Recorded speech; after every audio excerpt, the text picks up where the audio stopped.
Hi, what an amazing Act One. Thank you, cast. Thank you for watching. Thank you, Renee. We are here now to do a Smash cast reunion. This is very exciting. This is the first time the cast of Smash has seen or talked to each other in a very long time. Just so you know, this is to fund the Actors Fund. All the money is going to a great cause. And without further ado, let's talk to the cast of Smash in this never before seen reunion. Hi, cast of Smash. Hi. Hi. Hello. So is this the first time you guys have seen all of each other since season 2? Is that about right? That's the only conditions we agreed to meet was remotely.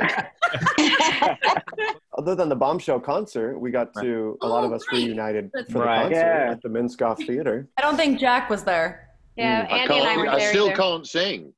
It's as true today as it was then. I just wanted to ask you guys about sort of the origin of the series and when you first got the call and heard about it, and sort of, did you hear Spielberg was involved? Were you excited that it was going to, take place in the world of theater? Does anybody have any stories about sort of first getting the call about the show and being excited? I have my story, and I'll try and tell it as brief as I can.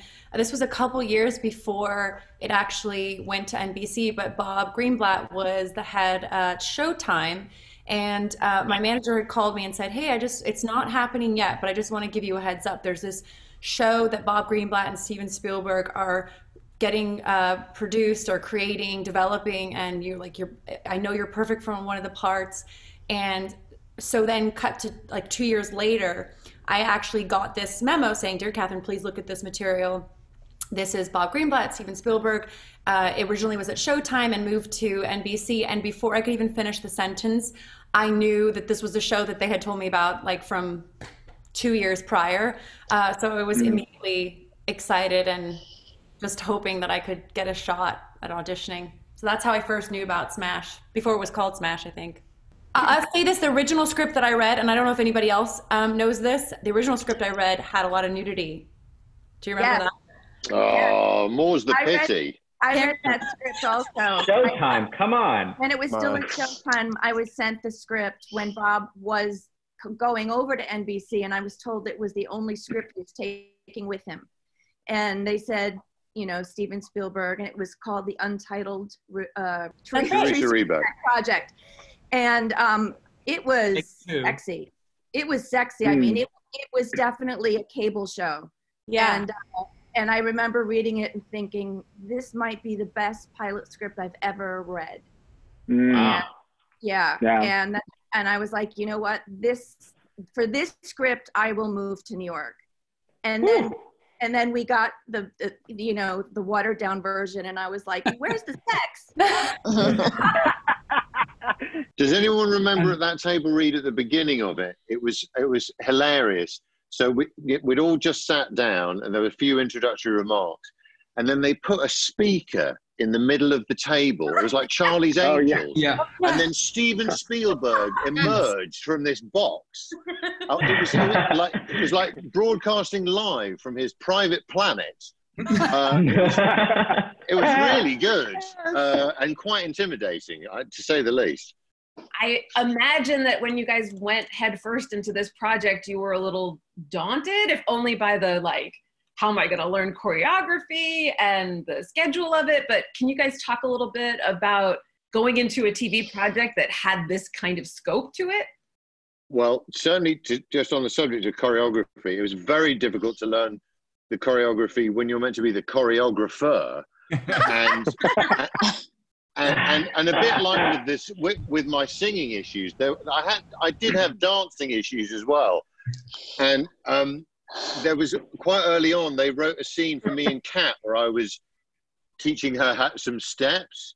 Is that Mambo, Jack? We shot like one version of me showing how to do some steps. Never again was I ever written a scene where I was doing any choreography. Or I would be behind a desk and I would just scowl and then shout. And that was definitely, that worked better. So that I can certainly remember. That was quite I know choreographers like that. Like that. I do remember thinking, like, whenever you're in a show and you have to publicize it, and everyone always goes, this has never been done on TV before because ... and it's never true, right? But in this instance, and to this day, I'm like, the ambition of having one new song a week, which like builds this evolving narrative. And I remember so clearly the first time we saw that a cut together sequence of Let's Be Bad.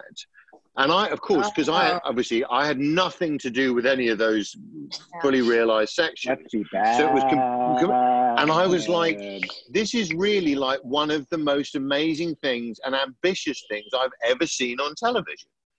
And it made it very easy to do all the press for it because it wasn't a sort of hollow claim. Anyway, that I remember very clearly. One of the, obviously amazing things about the show, these are all, I mean, there were just an original song every episode by this incredible team. And what was that like working with them? Were you big fans going into it?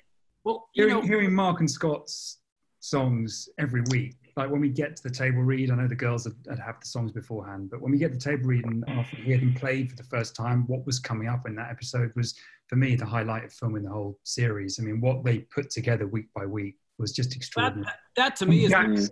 Jack's reference before about the pride that you feel in your fellow castmates as that comes together, not only with them, but also with what Mark and Scott had written for the cast that week was extraordinary. And I don't know. They had to write ahead. They had to write. That's all, still to me blows. It's one thing to be a writer in a writer's room and write, break stories and do all that. But then to go, we're going to need this song, and this song. It has to kind of make sense in terms of practical story, and then it has to make sense emotionally for this character to sing. That's they're both great craftsmen, but they also both do it brilliantly and rather well, and that always blew my mind. He told me a story. Yeah, they heard this, they didn't like it. I had to write. I think it was History Is Made at Night or something. Really, just had to go home and write that, and then it blows me away. That blows me away. I don't think the show would have been as cult classic had it not been for Mark and Scott's music. I really think that they were, they're world-class songwriters as it is, but they really just like nailed it every week. And that's a huge component as to why the show was so successful. And let's also remind everybody that Let Me Be Your Star is one of the best songs ever. On the planet. Yeah. Their music was the heart and the soul of that show. And it's one of the, there are many things that I miss, but it's one of the really big things that I miss was getting to be in their studio every week, and watching them like either create, recreate, whatever.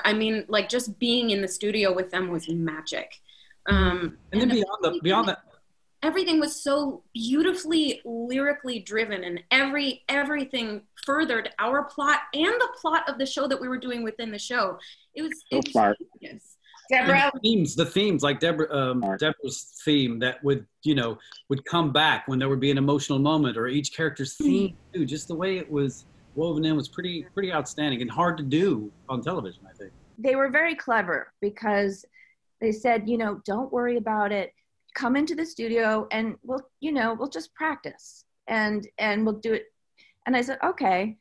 And Christian, you remember, we rehearsed, we learned the song, and they're like, we're just going to use this for rehearsal, for the read through. And I was like, okay, but I'll get another chance, right? And they're like, absolutely. And then they were like, nope, we're using that. And I was like, what?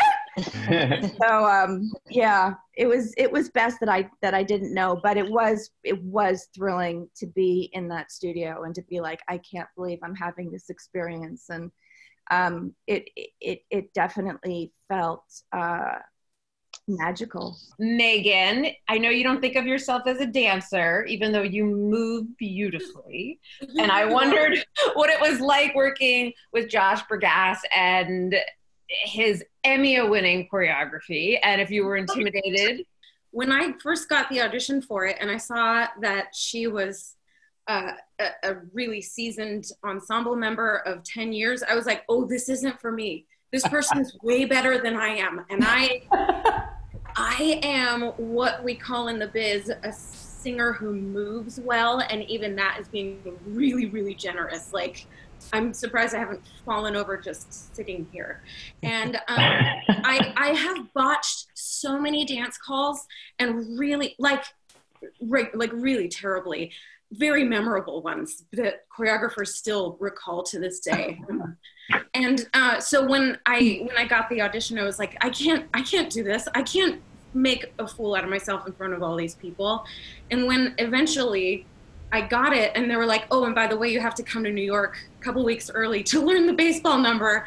And this is what you got to do. I was terrified. I was terrified through everything, really, because I was just waiting for somebody to be like, wait, what are you doing here? But luckily, Josh is one of the kindest human beings, and he's so smart in that, like, the picture that you saw on screen was gorgeous, but also what you saw in real life was stunning as well. Like, it was not just catered for the camera. He's an absolute genius, and he knew my limitations. And if you really go back and look at these dance numbers, I'm not doing anything but giving a good face and maybe some arms, and literally everybody else is doing the heavy lifting by just throwing me around. Like, he saw what I was able to do, and he made it work, and that's why he's a genius. And he didn't make me feel bad about it.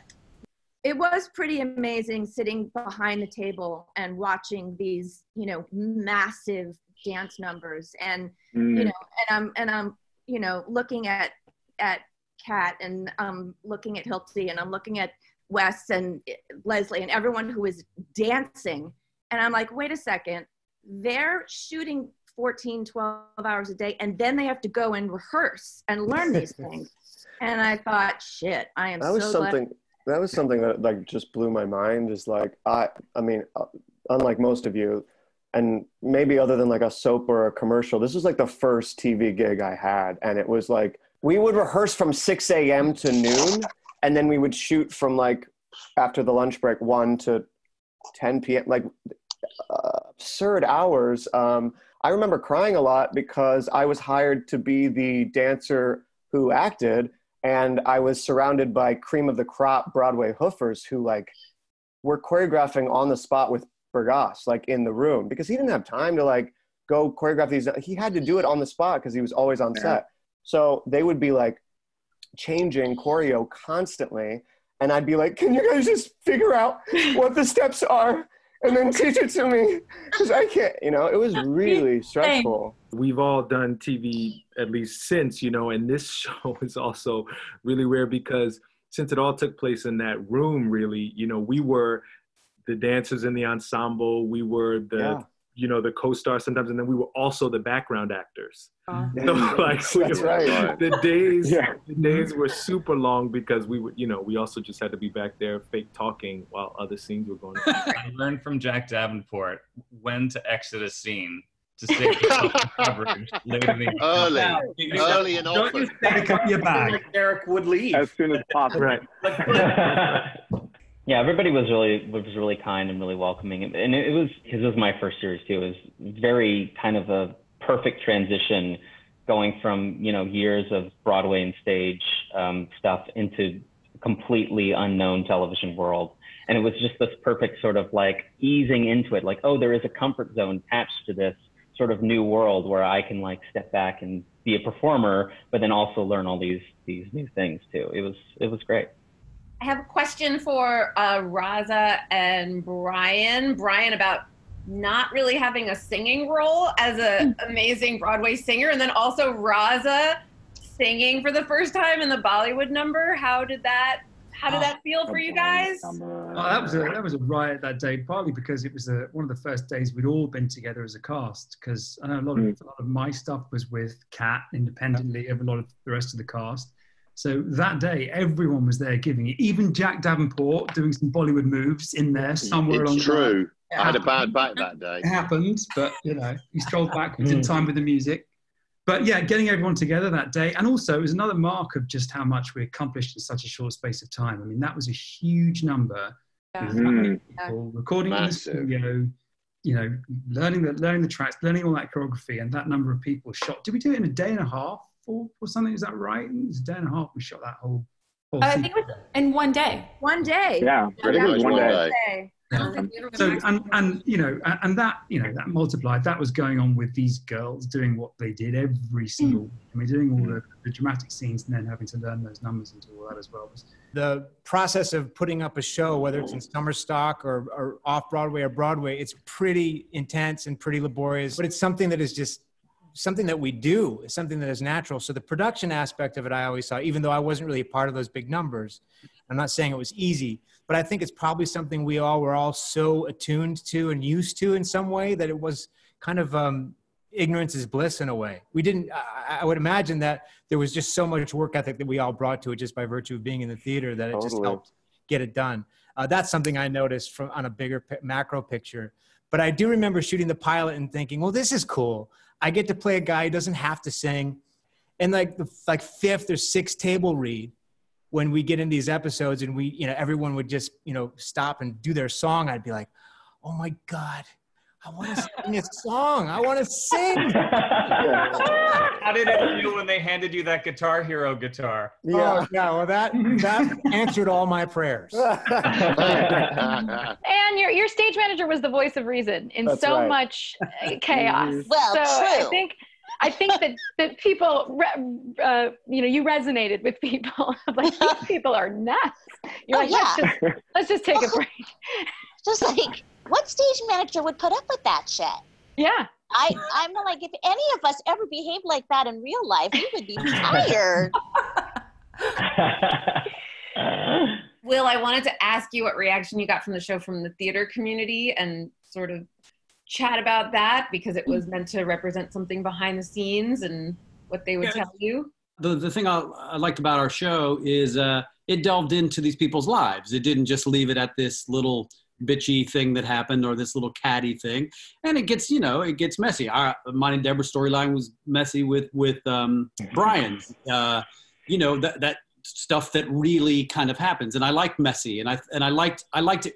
Smash was best for me when it was messy. And I think then it celebrated this Broadway thing too, so you had both kind of good components where you had people dancing and being amazing, and then you had the messiness of life. And I think it's my favorite part of it. I have a question for Christian and Leslie. Could you guys talk about your relationship on the show and if that was fun and how that sort of came to be? One of the things I talk about most about Smash is what a good kisser Leslie is. Oh, Leslie.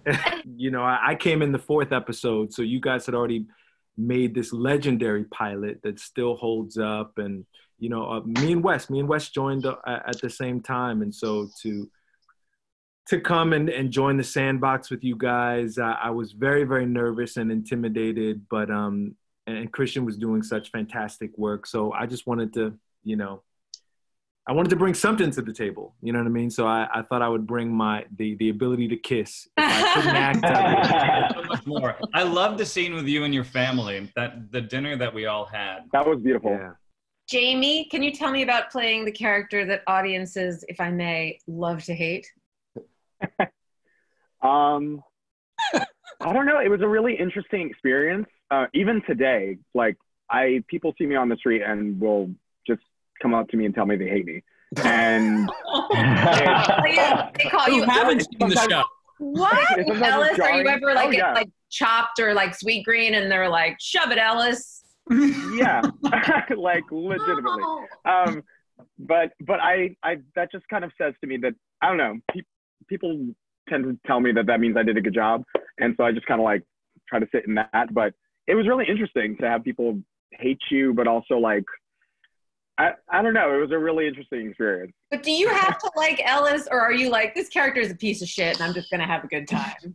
Well, here's the thing. I mean, Ellis's make the world go round, honestly. I mean, I've met people like Ellis. I have worked with people like Ellis. I have incorporated parts of that personality into myself in certain situations to get what I want. I think we all have to, in this industry and in this business, like climb a ladder in a way in order to get, you know, what it is that we desire. So I think there's a little bit of Ellis in everybody. I have a question for Deborah and Christian about your characters and whether you did any research on composer lyricist partners, or if you based any of your characters on other people, or sort of how you went about creating that relationship. Christian. Well, I'm a very outside-in actor. I don't know if you guys have So my research consisted of watching Mark Shaman, how he sits at the piano. So I just kind of like decided to do a little one leg tucked under while I played the piano. And you took piano lessons. I did take some piano lessons, and I think I faked it okay. But what you can't fake is chemistry. And I remember when I went into the final audition and sat in that room with Deborah, and I had like my 2 different looks on hangers. I was so nervous, and we just clicked instantly. And I felt so at ease, and I said, is there anything that you need for the, and she was like, this is your audition, what do you need? And it just started from there, and it was just the happiest accident, and carried us through 2 wonderful seasons. Yeah, it was love at first sight with us. Shout out to Scott Whitman, our incredible lyricist. When I was cast, I went over to his apartment, and he showed me his process. He had these huge papers and all these books, and he actually showed me this huge piece of paper with all of these random lines and phrases, and at the top it said Julia's song, and he gave it to me, and I have it framed above my piano. Wow. Kat, I wanted to ask you about the Team Ivy, Team Karen of it all, and whether it was challenging pretending that you hate lovely Megan, who is irresistible, as we all know.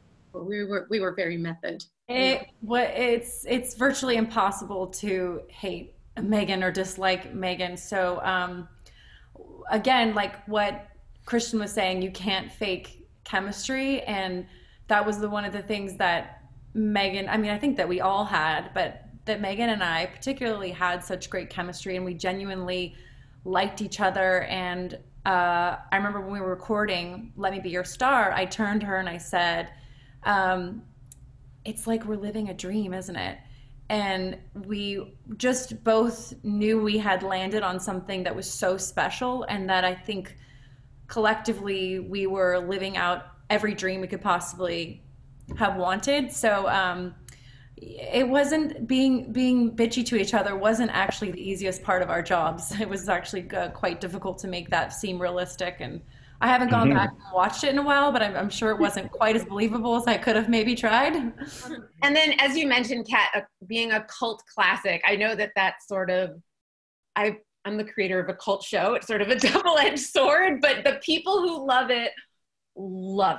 And I imagine that just must be really incredible to have interactions with people that are just in love with the show. And are you guys surprised at its longevity?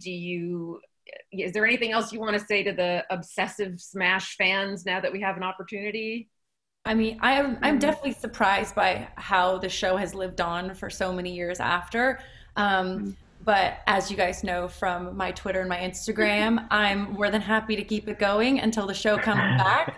And I think we need to give the people what they want. Wink to all those producers who are watching right now. That's right. You know, one of the creators and producers ran one of these newfangled streaming services. While it was happening, especially towards the end, there was this whole movement of kind of hate watching, which was really, really difficult to go through. And especially when we were still filming the end of the second season, kind of knowing that it was, but now, you know, even right after and since then, it's suddenly vanished, and it was like it never happened. And it was just like, what was happening there? And clearly we did capture something, and unfortunately that negativity kind of drowned out all the positive stuff that we generated with the show. Smash is one of the things I'm most proud of. you know, the fact that we were able to bring Broadway to middle America, to people who will never have the money to be able to travel to New York and to actually sit in the theater. And, you know, it just, I was so grateful that we were doing it and to be a part of it. And our cast was so exquisite. And yeah, and I'm constantly asked, you know, especially I was on a reboot. So they're like, okay, what about the And I was like, if it's in New York, I'm in. I have a question about the concert. So Christian, you had won a Tony the night before it. You just barrel into this. Another one. Rolling in like, which one? No, it was one of the most happy, surreal moments of my life. I mean, it was everything coming together at once, and it was a beautiful, very difficult, long day. My favorite concert story is backstage. Leslie had either been offered or shot a pilot. And this is in between Hamilton, downtown, and Hamilton. And he and I are alone in this dressing room. And I'm all about TV at this point. I'm like, I got kids, I got to make money. And Leslie and I had this conversation. Segueing right into this, I told him, I said, dude, you don't forget the show. Do a television show. Forget a Broadway play. He goes, no, I'm really holding out. And this is, 6 months off, no money. I'm like, Leslie, come on. This is going to be the biggest mistake of your life. Got to, he's on the square on Hollywood Squares. Kat, did the concert experience make you want to do a Broadway show? Yes, it definitely did. And I ended up doing my first Broadway show like 3 years later. I always felt like I wanted to be a part of the theater community, Broadway community. I never thought it would be through a television series that would be my introduction in a way. But yeah, that live concert was a thrill, and it was also terrifying because it was fast and furious, and it felt like a true opening night. The thing I remember about that concert was the response. It really was, in my experience, the closest I've ever come to being like in a yeah. I mean, it was really wild. Extraordinarily exciting night for the people that wanted to come and support it, because I can't remember how long we hadn't been on the air. Were we not on the air at the time? I can't remember. No, it was years later. We've been off for years. So the demand was pent up, and there were so many avid fans, and like what Megan was saying, it's just people still talk about the show and love it. But that night was a physical, you could really feel it. It was really an extraordinary concert for that reason. Right, and the mayhem for people to try and get tickets to go to this. You really got the sense like, wow, this show was so much bigger than we ever knew. Yeah. I mean, it sold out in like 30 minutes. Yeah, my husband came, I saw him after the show, and he was like, I have to be honest, we almost didn't come because there were people offering to buy tickets off of us for $6,000 a piece. And I was like, what? Oh my God. What are you doing? Megan, are you sure they weren't just trying to borrow money from you? This was from my husband, because they were in line to come into the theater and people were offering them $6,000 per ticket. Oh my God. Wow. To take their tickets and take their place. By the way, I'm being told that it was 15 minutes that it sold out. I have producers in my earpiece right now.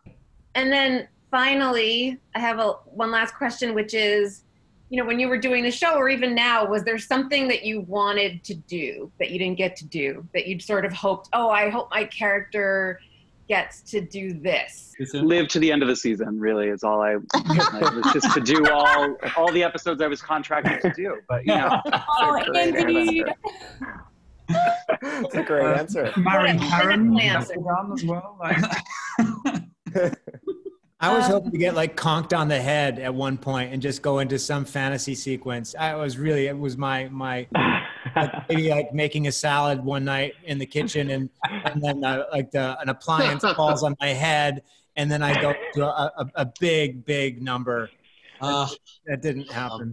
Megan, any final words of love to the fans or comments about the longevity of the show? I make it no secret that Smash is one of the greatest loves of my life. It is one of the greatest things that ever happened to me. And not just because I got to be on TV and I got to sing on TV and I got to play a really interesting character on TV and all of those like superficial things.